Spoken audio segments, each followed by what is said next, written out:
Praise the Lord. ஹல்லேலூயா. இந்த காலை வேளையில் உங்கள் யாவரையும் இயேசு கிறிஸ்து நாமத்தில் வாழ்த்துகிறேன்.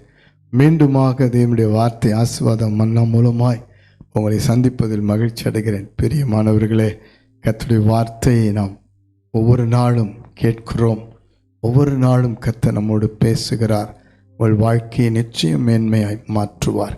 உங்களுக்கு உண்டான சகல நெருக்கங்களிலிருந்து விடுதலை கொடுப்பார். பிரச்சனைகளுக்கு ஒரு நல்ல முடிவை கொடுப்பார். உங்களும் உங்கள் பிள்ளைகளையும் ஒருபோதும் தலை குனிய வைக்க மாட்டார், தலை நிமிர பண்ணுவார். ஹல்லேலூயா. இந்த காலை வேளையில் கூட நீங்கள் சோர்ந்து போகாதிருங்கள். தேவன் உங்களை தேற்றுவார், பலப்படுத்தி நடத்துவார். எல்லா காரியத்தையும் அவருடைய கரத்தில் ஒப்பு கொடுங்கள். அவர் சமாதானத்தை கொடுத்து உங்களை ஆசீர்வதிப்பார். ஆனாலும் நம்மிடத்தில் அவர் என்ன எதிர்பார்க்கிறார் என்பதை பார்த்து, இன்றைக்கு சொல்லுகிற தீர்க்கமான வார்த்தையை பார்த்து ஜெபிக்க போகிறோம். இன்றைக்கும் கர்த்தர் பேசுகிற வார்த்தை கொலோசியரின் புஸ்தகம் 3ஆம் அதிகாரம் 13ஆம் வசனத்தை வாசித்து பாருங்கள்.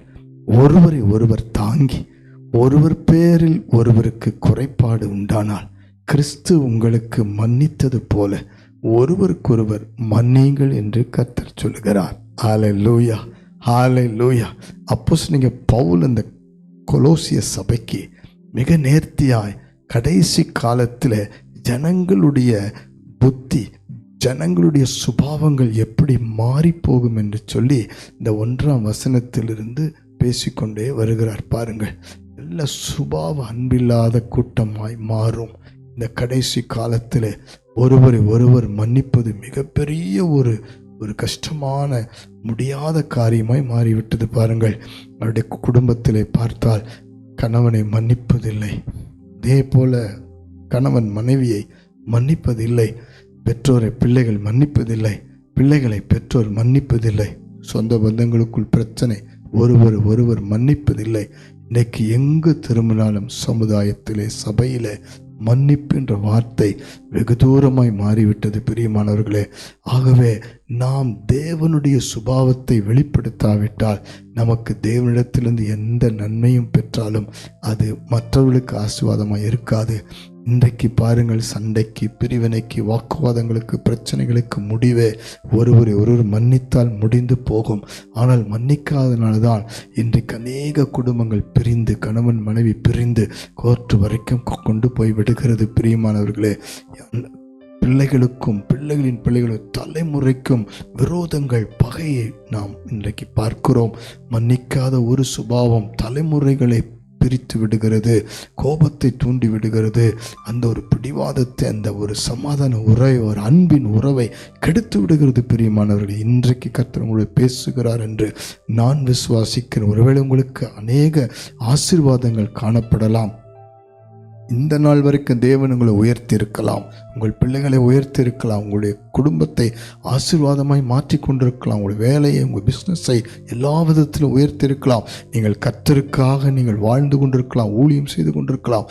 ஆனால் யாரையாவது நீங்கள் மன்னிக்காமல் இருந்தால் ஆண்டவரிடத்தில் இன்றைக்கு ஒப்பு கொடுப்பீர்களா? ஆண்டவரே, நான் மன்னிக்கிறேனப்பா, நீர் பார்த்து கொள்ளும். வேதம் சொல்லுகிறது, லூக்காவின் புஸ்தகம் 7ஆம் அதிகாரம் 48ஆம் வசனத்தில் ஒரு பாவியாகிய ஸ்திரீ இயேசுவை தேடி வந்து கண்ணீரோடு அவர் பாதத்தில் அமர்ந்து அவருடைய பாதத்தில் கண்ணீர் வடித்து அவள் அழுத பொழுது ஆண்டவர் சொன்னார், ஸ்திரீயே, உன் பாவங்கள் உனக்கு மன்னிக்கப்பட்டது என்றால் அவள் தேவனுடைய மன்னிப்பை பெற்று பரிசுத்தமாய் வாழ ஆரம்பித்தாள். அதே போல வேதம் சொல்லுகிறது, மார்க் 2ஆம் அதிகாரம் 5ஆம் வசனத்தில் ஒரு திமிர்வாதக்காரனை இயேசுக்கு முன்னாடி கொண்டு நிறுத்தினார்கள். இயேசு அவனை பார்த்த உடனே எதையும் கேட்கவில்லை, அவனை சுகமாக்கவில்லை. அவனுக்குள் இருந்த பாவத்தை சுட்டி காண்பித்து, உன் பாவங்கள் உனக்கு மன்னிக்கப்பட்டது என்று சொன்ன பிறகு நீ உன் படுக்கை எடுத்துக்கொண்டு போ என்று சொன்னார். எனக்கு பிரியமானவர்களே, யோவான் 5ஆம் அதிகாரத்தில் 38 வருஷம் வியாதியாக இருந்த மனுஷனை கர்த்தர் சுகமாக்கினார். ஆனால் மறுபடியும் அவனை தேவாலயத்தில் பார்த்து சொன்ன வார்த்தை பாருங்கள், நீ சொஸ்தமானாய், ஆனாலும் இனி பாவம் செய்யாதே, இனி அதிக கேடாகும்படிக்கு இனி பாவம் செய்யாதே. இன்றைக்கு ஆண்டவர் எல்லாரையும் மன்னிக்கிறார். அவருடைய திரு ரத்தம் நம்மை மன்னித்து பரிசுத்தப்படுத்துகிறது. கல்வாரியிலே தேவன் செய்த கடைசி ஜெபம், பிதாவே இவர்களுக்கு மன்னியும் என்று சொன்னார். ஆகவே நாம் ஆண்டவரிடத்தில் மன்னிப்பு கேட்டு மனம் திரும்புவோம். ஒருவரை ஒருவர் மன்னித்து விடுவோம். கர்த்தருடைய சுபாவத்தை வெளிப்படுத்துவோம். நிறைய மேன்மைகள் கிடைக்கும், ஆசீர்வாதம் கிடைக்கும், சமாதானம் கிடைக்கும். ஜெபிக்கலாமா? பரலோக பிதாவே, இந்த காலைவேளை எங்களோடு பேசியிருக்கிறப்பா, நாங்கள் ஒருவரை ஒரு மன்னிக்கிற மனதை தந்து முற்றிலுமாய் கடைசி வரை மன்னிக்க, எந்தவித சுயநல நோக்கம் இல்லாமல் மன்னித்து உம்முடைய சுபாவத்தை வெளிப்படுத்த கிருபை செய்யும். இதனாலே இழந்து போன அன்பை, சந்தோஷத்தை, மகிழ்ச்சியை, சமாதானத்தை, நிம்மதியை, சுகத்தை, பலத்தை, ஆரோக்கியத்தை, ஒரு மனதை, மேன்மையை, விடுதலையை திரும்ப கொடுத்து நடத்தும்படி ஜெபிக்கிறோம்.